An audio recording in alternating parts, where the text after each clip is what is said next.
your news, keeping our state informed. Broadcasting from the home of the Bulldogs. Now, from the University Television Studios of Mississippi State University, this is Take 30 News. Good afternoon, I'm Tommy Lane. A local elementary school was recently placed on lockdown. And I'm Denise Lee. Our top story this afternoon, this past Friday, an Alabama grand jury indicted a 23-year-old Montgomery police officer on a murder charge. On Friday, Officer Aaron Smith was indicted by a grand jury in the shooting death of Gregory Gunn. Gunn was a 58-year-old African-American man from West Montgomery who was shot allegedly by Smith. Gunn later died from gunshot wounds. A state investigator testified that Smith gave different stories about what happened leading up to the shooting. The shooting was not recorded on Smith's dash or body cameras because he did not turn on his patrol car lights. There has not been any official trial date set for Officer Smith. On Thursday, Henderson Ward Stewart Elementary Complex in Starkville was placed under a safety lockdown. Local police responded to an incident where a man, Nicholas O. Monroe, reportedly made threats to his Pilcher Street neighbors and barricaded himself within a house. Pilcher Street runs adjacent to the elementary school grounds. Officer charged Monroe with trespassing and served him with 8 outstanding warrants.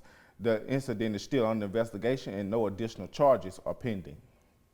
A recent study found that the average person checks their cell phone around 110 times a day, and this frequent use is causing some pain and health issues.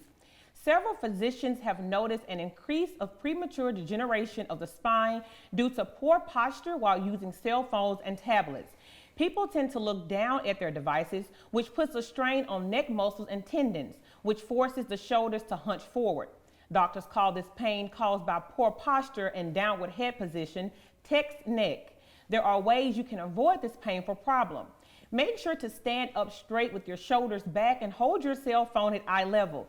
Taking breaks and stretching can also help. Raising your chin toward the ceiling and slowly move your chin down until it is touching your neck can help stretch those sore muscles. The grandson of a congressman was shot in the head in Chicago Friday afternoon. Danny Davis is a congressman who has represented Chicago for over 2 decades. His grandson, Javon Wilson, was only 15 years old at the time of his death. Authorities say Wilson's home was invaded Friday evening and several minutes of what appeared to be a personal argument over clothing. Wilson was shot in the head. Chicago Police Jose Estrada is saying the incident was not a random act of violence. No arrests have been made, although authorities say 2 suspects are being pursued. Political reporter and co-anchor of PBS NewsHour Gwen Ifill died on November 14th. Ifill was battling uterine cancer. During her career as a journalist, Ifill covered politics for several major newspapers in the United States. Despite battling cancer, she's covered this year's political election. Ifill was a pioneer for women and for African Americans in the field of journalism. She became the first African American woman to host a major political talk show when she took the seat at Washington Week in the Review. Ifill's funeral was Saturday in Washington, D.C. The renovations are coming along for the Starkville Police Station. Many police officers believe that this has been a project that has been long overdue. The new police station will be able to meet the standards of the department and will be brought up to code while preserving the historical features. A new second floor for administrative staff and a new roof will be included in the renovations. There is no exact date when the project will be completed. A recent study found that 62% of United States adults get their news from Facebook. Unfortunately, there are several stories that are shared on this website that are fake. 4 college students recently developed a new algorithm that Facebook can use to authenticate stories. Stories will be able to be tagged as verified or not verified. The plugin is available to the public as a download, but is not currently a part of Facebook. Google has announced that it will be taking steps as well to weed out the fake news stories, but Facebook CEO Mark Zuckerberg said he is reluctant to use the new algorithm and is, quote, extremely cautious about becoming arbitrators of truth. First United Methodist Church of Starkville is hosting its 32nd annual Thanksgiving dinner for international students. The dinner will be open to all students who are not able to travel home for the holidays, giving them the opportunity to share in a family-like atmosphere. If you are an international student or interested in participating in International Thanksgiving, you can reserve your tickets at the church office or at the Home Cultural Diversity Center. The event will kick off Thursday evening at 11:30 a.m. So Jamira, Mississippi State football didn't have a great showing Saturday night. Nah, they didn't. We fell to the Arkansas Razorbacks, but we did do pretty good this weekend in other sports like basketball and a little bit in volleyball this week. And I have that to tell you guys, and I tell you guys, well, you guys, and when we come back.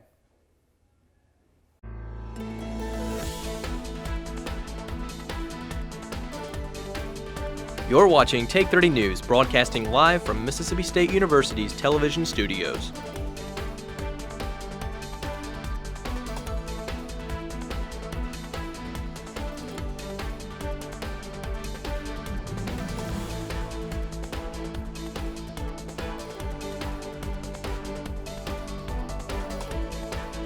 Stay tuned for more Take 30 News coming up on MSTV.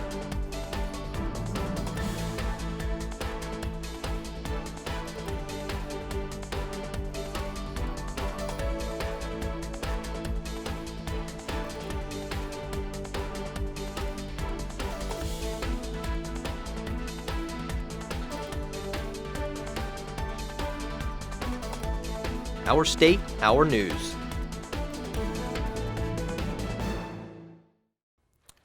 The Mississippi State Bulldogs hosted the Arkansas Razorbacks Saturday night. Prior to the game, Mississippi State honored the football seniors, including A.J. Jefferson, Richie Brown, and Fred Ross. In the game, Arkansas had the first possession and scored on the second play of the game. MSU quickly came back as quarterback Nick Fitzgerald ran 73 yards for a touchdown.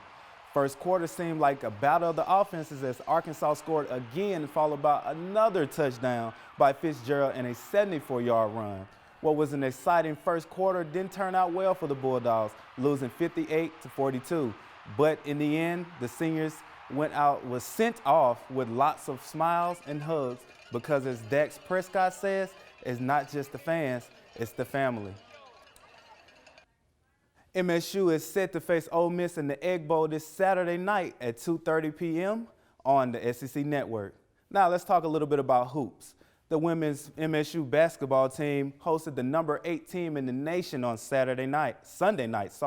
And get this, folks, MSU not only won the game, but they dominated the entire night with a steady defensive attack and an even steadier offensive attack. The Bulldogs managed to hold the Longhorns to 68 points. Morgan Williams led the team with 23 points and 6 rebounds. She also had a staggering 93% from the free throw line. This is an impressive win for the Bulldogs as they are trying to bounce back from last year's season horrible loss to UConn, which, keep in mind, folks, is a national powerhouse. Head coach Vic Strafer is thrilled with the chance that his team has this year. The Bulldogs will be back in action November 25th as they travel to Hawaii to complete the Rainbow Hawaiian Showdown. Now let's talk about the men. The MSU men's basketball team finished strong in the Gildan Classic Tournament. After taking a loss to Central Florida in the open round, the Bulldogs were led by Quindary Weatherspoon and Eric Holloman, who scored 25 and 18 points, respectively, in their final 2 games of the tournament against Boise State and UTEP. The Bulldogs began their 5-game homestand this Friday against Lehigh. Now, let's talk a little bit about volleyball. It went down in the grist this Wednesday night as the Bulldogs made a historical comeback against longtime rival Ole Miss. At the start of the game, Ole Miss came out strong, defeating the Bulldogs 25-9 in the first set. But in the second set, the Bulldogs tried to compete and fell short to Ole Miss 25-18. After halftime, I guess that light bulb came on because the Bulldogs came back and they were ready to play, winning sets 3 and 4. In the fifth set, they crushed the Rebels 15-8. Freshman Emily Hill helped lead her team back to the comeback with 18 kills and secured their win over Ole Miss 3-2. For those of you who did not know, this is the third straight win the Bulldogs have against the Ole Miss Rebels in volleyball. Now let's talk about cross country just a little bit. Last week in Tallahassee, Florida, the 19th ranked Bulldogs cross country team won the South Regional Championship for the first time in program history by beating the 14th ranked Ole Miss 66-67.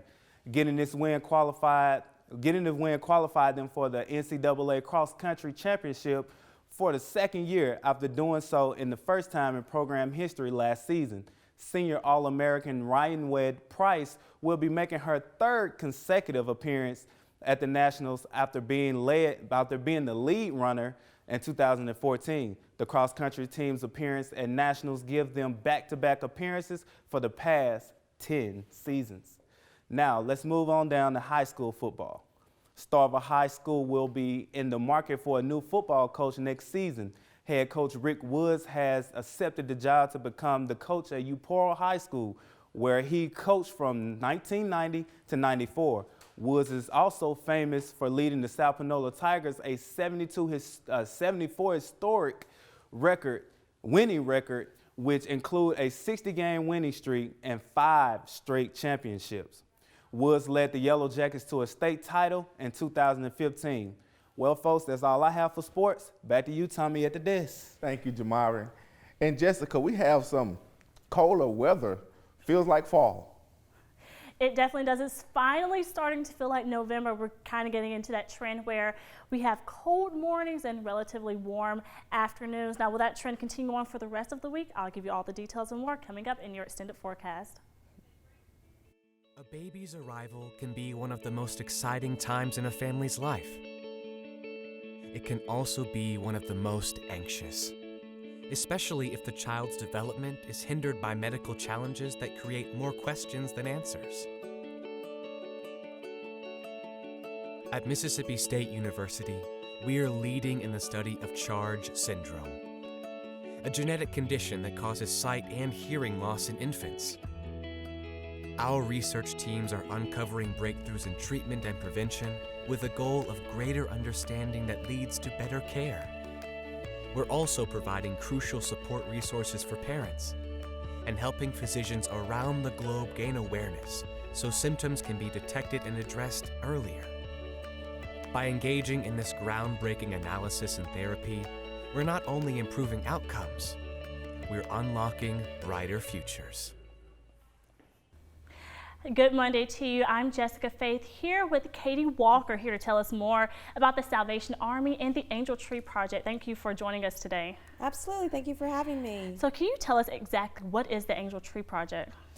So the Angel Tree Project is it's a program that about 1980 started at a Salvation Army in Virginia, to where it was the intent was to help meet the needs of families and children in the areas who, through whatever emergency situation they had encountered, maybe weren't going to be able to provide, that Christmas that every child wants and every parent wants to provide with that child. Sounds like a great program. I see you have the bell with you. Is that the same bell that's outside of places like Walmart? Yeah, absolutely. So on Friday, we'll kick off our annual Christmas Red Kettle campaign. And so we have volunteers ringing either this bell or a cowbell at both Walmart, Kroger, and also at Vowell's Marketplace. A cowbell? Yeah. But that's only to Starkville, right? People Correct. in Starkville. Correct. So where is the Salvation Army location here, is say people wanted to volunteer? So the Salvation Army here in Starkville is at 407 Industrial Park Road. So we're about a mile down from Highway 12 on your way to the Humane Society. Awesome. And you mentioned earlier that people in certain situations and things have happened. So what could qualify someone to receive your benefits from the Salvation Army? If they have experienced some sort of an emergency that has created an unplanned financial expense or burden, whether that's a car issue that prevents them from going to work, or medical issues that either impact that individual or a child or another person within the household, that takes away from money that was budgeted for food, clothes, utilities, if they've experienced some sort of another disaster, whether that's a fire, whether that's if we have a tornado that comes through or flood. We try to meet different basic needs if they've ended up in one of those situations. Right, and how could we help the average person? How could someone go about maybe giving monetary donations or even their time? If they are interested in either volunteering or donating, gently used items or monetarily, they can come to our Salvation Army here in Starkville anytime, Monday through Friday between 9 a.m. and 5 p.m. And then on Saturdays, we're open 9 a.m. until 4 p.m. And so we can get somebody going volunteering, get them set up if they want to donate as well. Sounds like a wonderful program, and thank you for sharing your information, and thank you for all that you do. And next, I'll have your extended forecast coming up. A baby's arrival can be one of the most exciting times in a family's life. It can also be one of the most anxious, especially if the child's development is hindered by medical challenges that create more questions than answers. At Mississippi State University, we are leading in the study of CHARGE syndrome, a genetic condition that causes sight and hearing loss in infants. Our research teams are uncovering breakthroughs in treatment and prevention with the goal of greater understanding that leads to better care. We're also providing crucial support resources for parents and helping physicians around the globe gain awareness so symptoms can be detected and addressed earlier. By engaging in this groundbreaking analysis and therapy, we're not only improving outcomes, we're unlocking brighter futures.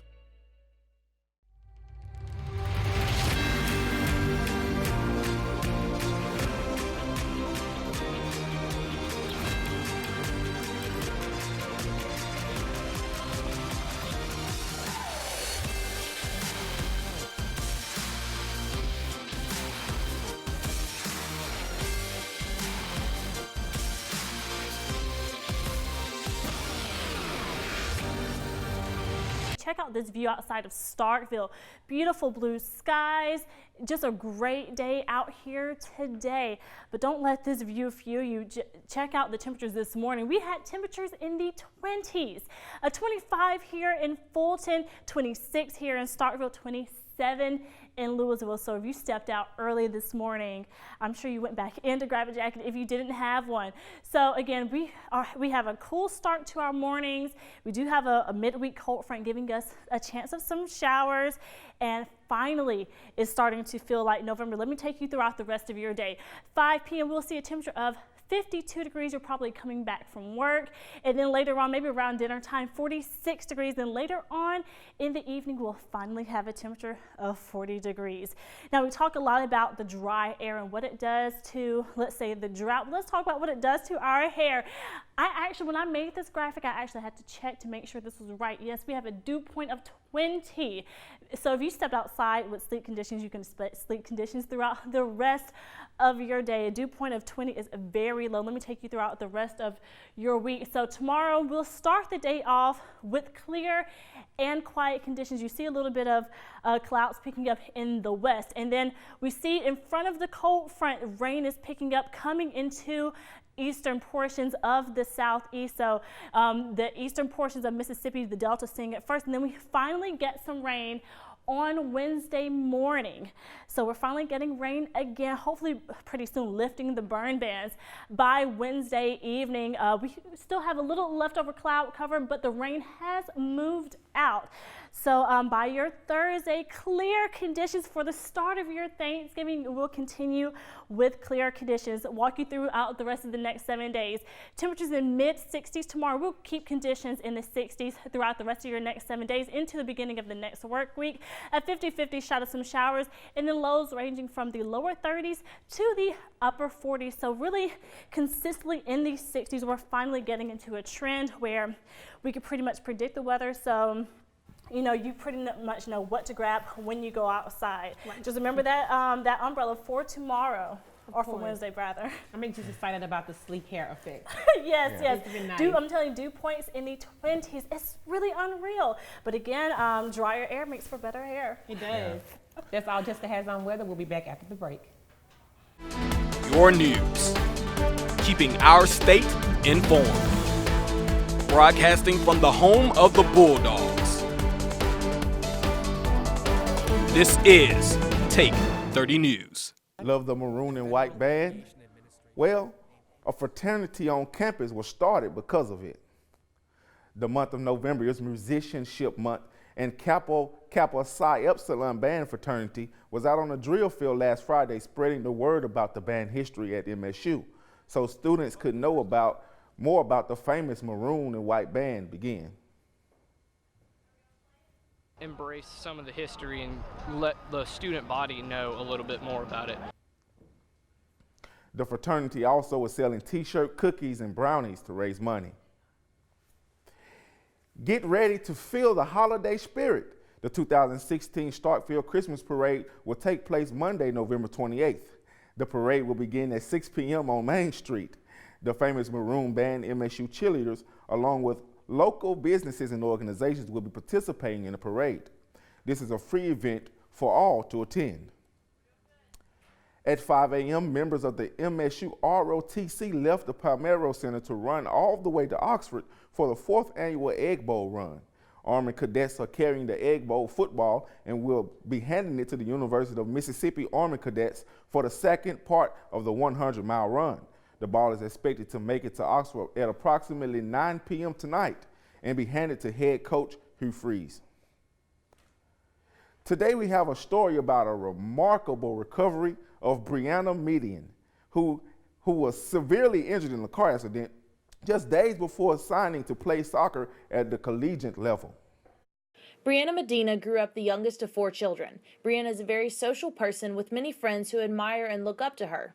Her parents, Millie and Jay Medina, are proud of Brianna and all of her accomplishments within her school and the community. She's always been super active since she was a little girl. Growing up, playing sports, very involved with her school. She played every sport you could imagine under the sun. She played soccer, we put her in softball. She played basketball, we put her in basketball, cheerleading. She's done pretty much any sport you could think of. When I got an offer to continue the soccer career at Mississippi Gulf Coast Community College, I was pretty excited. After 2 years in community college, she got an offer to play at LSU Alexandria. 2 days later, around 3 a.m., Brianna was hit by a drunk driver going south in a northbound lane. Brianna was a passenger while she and her roommate were both sober coming home from a movie. She was removed from the car, rushed to Gulfport Memorial Hospital, and was given a mere 5% chance of surviving. I broke this part of my face. I had a humeral fracture, a clavicle fracture. I had broken my leg in 2 places. My ankle was like completely destroyed, and I of course shattered my lumbar 3 spine, which caused the paralysis and tore the ligaments in my spine. Then I had a laceration on my diaphragm for about like this much. It didn't tear all the way through, but almost. My left lung collapsed. I lost my spleen, I lost my appendix, and I lost around like 3.5 feet of intestines. In the 2 years since the wreck, Brianna has made an incredible recovery. She has been through numerous surgeries and countless hours in therapy, including time at a top facility in Chicago. Today, Brianna can stand on her own and walk short distances with the assistance of leg orthotics and a rolling walker. Many people are inspired by Brianna, but she has a different outlook. Oh, she's my inspiration because she's just living. But like, no, like, because I'm doing so much more than just that, or, you know, because I'm not just defined like by that chair or by those braces or by anything or by what happened to me in general, just for like being me or like being a better person than I was yesterday. Today, Brianna is attending the University of Mississippi and studying psychology in an effort to someday help those who have had traumatic experiences. We'll be back after the break. Your news. Keeping our state informed. Broadcasting from the home of the Bulldogs. This is Take 30 News. So guys, Jamal, in sports this weekend we have the Egg Bowl, man. Oh, It should be yes, exciting. I cannot wait. I think we have a chance. I honestly do. I do too. Because Hill State. I think our offense is a little bit more powerful than their defense can handle. Really? And now we got a better running quarterback. I mean, Dak can run, but I mean, Nick is running. Right. I'm excited. So Jessica, what is the weather looking like for the Egg Bowl? It's pretty much looking the same as it's doing the rest of this week. So we're pretty much our highs in the 60s. The rest of this week, we do have a cold front coming through, not really making our temperatures go up and down that much. So I need that jacket. Just what it's doing is making it going to make it rain. It's making it rain. We have a 50-50 shot of some showers here in northeast Mississippi for Wednesday, but then the showers, clear out, and so you can enjoy your Thanksgiving if you all live around or from Mississippi. Again, all that activity will move on west. So I'm from Alabama, so I may still get some leftover showers. I can't wait for Thanksgiving. Me either. The food is going to be awesome. And we're like in the best place you can be for Thanksgiving. Who doesn't want to be in the South for Thanksgiving? Yeah. Right. All the food is just everywhere. Oh my God. Right. And then the finalizing of the semester, the exams and all that being over. And just think about it, we're kind of getting to the end of the year, and pretty soon we're going to have to wear coats full time. Now we're kind of checking the weather, like, should I wear a coat? Should I wear a jacket? Should I wear a scarf? Pretty soon is a coat every day, maybe even a scarf. Right, your boots, your scarf. Who does But how excited are you? You mentioned earlier that this is the best time for your best wardrobe. Yeah, I mean, pull out some of those thick wolf sweaters and winter clothes are the best. The cardigan season. Right. Cardigan, both button down. And I love boots too, so maybe we'll pull out a few of those. Your sweaters and your leggings. Indeed. Effortless style is the word. All going to be sharp coming up in here for Take 30 News. And Thank you so much for joining us this week. Join us here next time on Take 30 News.